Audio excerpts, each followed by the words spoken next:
नमस्कार, स्वागत है आपका इंडिया न्यूज 28 में। ये बात करते हैं उत्तराखंड की कुछ खास खबरों की। महामहिम उपराष्ट्रपति के एयरपोर्ट पंतनगर पहुंचने पर किया जोरदार स्वागत। खबर उत्तराखंड राज्य के जनपद उधम सिंह नगर की औद्योगिक नगरी पंतनगर से है, जहां एयरपोर्ट पर पहुंचे महामहिम उपराष्ट्रपति जगदीप धनखड़ का राज्यपाल व विश्वविद्यालय के कुलाधिपति lieutenant general retire Gurmeet Singh तथा कुलपति डॉक्टर मनमोहन सिंह चौहान, जिलाधिकारी उदयराज सिंह ने जोरदार स्वागत किया। इसके उपरांत उपराष्ट्रपति तराई भवन पहुंचे, जहां पर उन्होंने अपनी धर्मपत्नी डॉक्टर श्रीमती सुदेश धनखड़ के साथ चंदन का पौधारोपण किया। इसके बाद महामहिम उपराष्ट्रपति ने नाहेब भवन में लगाए गए कृषि उत्पाद स्टॉलों का निरीक्षण किया व कृषि संग्रहालय का भ्रमण किया। महामहिम उपराष्ट्रपति जगदीप धनखड़ ने पंतनगर विवि के कृषि संग्रहालय का भ्रमण कर विश्वविद्यालय के 6 दशक की पूरी गाथा जानी व विवि की स्थापना, हरित क्रांति को इतिहास से जुड़ी तस्वीरों और दस्तावेजों के माध्यम से जाना। कृषि महाविद्यालय के डीन डॉ शिवेंद्र कुमार ने उपराष्ट्रपति को संग्रहालय की विशेषताएं बताई। संग्रहालय देख उपराष्ट्रपति काफी प्रभावित हुए। उपराष्ट्रपति महोदय ने संग्रहालय की तारीफ की व मीडिया से मुखातिब होते हुए कहा कि बदलते परिवेश में किसान अपने को तकनीकी रूप से आगे बढ़ाएं।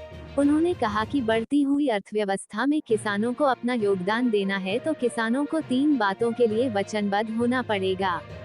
किसानों को कृषि के साथ ही कृषि उद्योगों से जुड़ना होगा। उन्होंने कहा, ये देखा जाता है कि किसान दूध और छाछ तक ही सीमित रहता है। अब समय आ गया है कि दूध से आइसक्रीम, पनीर व सभी प्रकार के दुग्ध उत्पाद तैयार कर बाजार में बेचें। उन्होंने कहा कि किसानों को आय बढ़ाने के लिए कृषि उत्पादों की ब्रांडिंग, पैकेजिंग कर संगठित बाजार व क्लस्टरों से जुड़ना होगा, ताकि वे अधिक से अधिक लाभ उठा सकें। उन्होंने कहा कि कृषकों के योगदान से ही भारत 2047 तक विकसित राष्ट्र होगा। इस दौरान विवि के कुलपति डॉक्टर मनमोहन सिंह चौहान, जिलाधिकारी Udayraj Singh, SSP Manjunath TC, CDO Manish Kumar, police अधीक्षक क्राइम चंद्रशेखर घोड़के, अपर जिलाधिकारी अशोक कुमार जोशी, उप जिलाधिकारी मनीष बिष्ट, कौस्तुभ मिश्र, रविंद्र जुवाठा, गौरव पांडे, नगर उपायुक्त शिप्रा जोशी, मुख्य उद्यान अधिकारी भावना जोशी, प्रोबेशन अधिकारी व्योमा जैन, शोध निदेशक doctor Ajit Singh Nain, CGM farm doctor Jayant Singh आदि मौजूद थे। कैमरामैन हंसी सागर के साथ स्टेट हेड मिंटू अजय सागर की रिपोर्ट। भारत के प्रधानमंत्री ने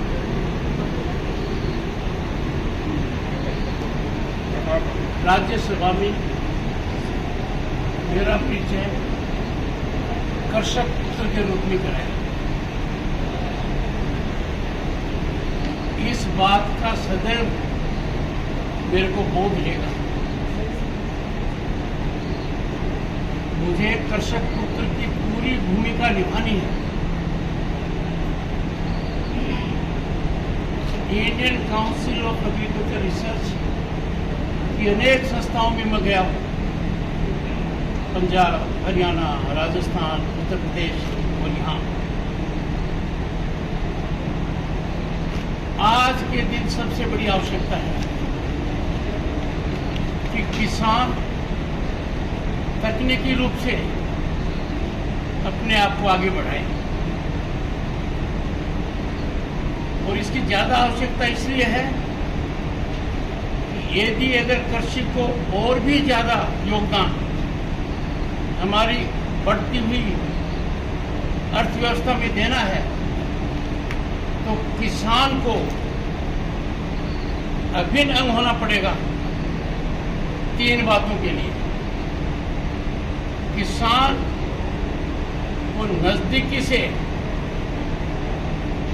खेती में जो भी पैदा होता है उसके व्यवसाय से जुड़ना होगा। किसान में प्रतिभा है। किसान देखा जाता है कि ज्यों ही कृषि का कोई भी उत्पादन उसके यहाँ होता है, तुरंत बेच देता है। आर्थिक दृष्टि से ये उचित नहीं है। समय बदल गया है। किसान को व्यवसाय से जुड़ना चाहिए जो कृषि से जुड़ा हुआ है। किसान को कृषि से जुड़े हुए जो उद्योग हैं उनसे भी जुड़ना चाहिए। किसान दूध पैदा करता है पर वो दही और छाछ तक सीमित रहता है। समय आ गया है कि किसान आइसक्रीम, पनीर और दूध के जितने उत्पादन हो सकते हैं सब में हो। सबसे बड़ी आवश्यकता यह है कि खेत के ऊपर अन्न के अंदर उत्पादन में बढ़ोतरी की जाए। There has to be increasing participation of farmers in marketing of agricultural produce, in value addition of agricultural produce, and that has to be done in cluster. किसान को ज्यादा से ज्यादा फायदा लेना चाहिए वेयर हाउसिंग का, ज्यादा से ज्यादा लेना चाहिए ऑर्गेनाइज्ड मार्केटिंग का। फल हैं, सब्जी हैं, आज के दिन चिंता का विषय है। गांव वाला शहर जाता है सब्जी लेने, व्यापक स्तर पर एक आंदोलन होना चाहिए। मैं उम्मीद करता हूं कि ऐसे संस्था जिनकी एक सोच है, जिनकी अमिट छाप है, जिनको एक्सेलेंस इंस्टीट्यूशन में डाला गया है, उनको आगे आना चाहिए। किसान परिवारों को उत्साहित करना चाहिए ताकि वो ज़्यादा से ज़्यादा कृषि उत्पादन के अलावा उस उत्पादन से जुड़े हुए हर पहलू पर अपना ध्यान दें। मेरे मन में कोई शंका नहीं है। हमारे पास एक किसान है, आगे बढ़ रहे हैं और हमें एक जमात पैदा करनी है। भारत की जो यात्रा है, मैराथन मार्च है, इसको सफल बनाने में किसान का बहुत बड़ा हाथ है। 2047 में विकसित भारत होगा किसान के बलबूते पर। जो इतना बड़ा महायज्ञ देश में हो रहा है, इस यज्ञ में सबसे प्रभावी आहुति किसान की होगी, ऐसी मैं उम्मीद करता हूं और इसकी शुरुआत ऐसे केंद्र से होगी। धन्यवाद।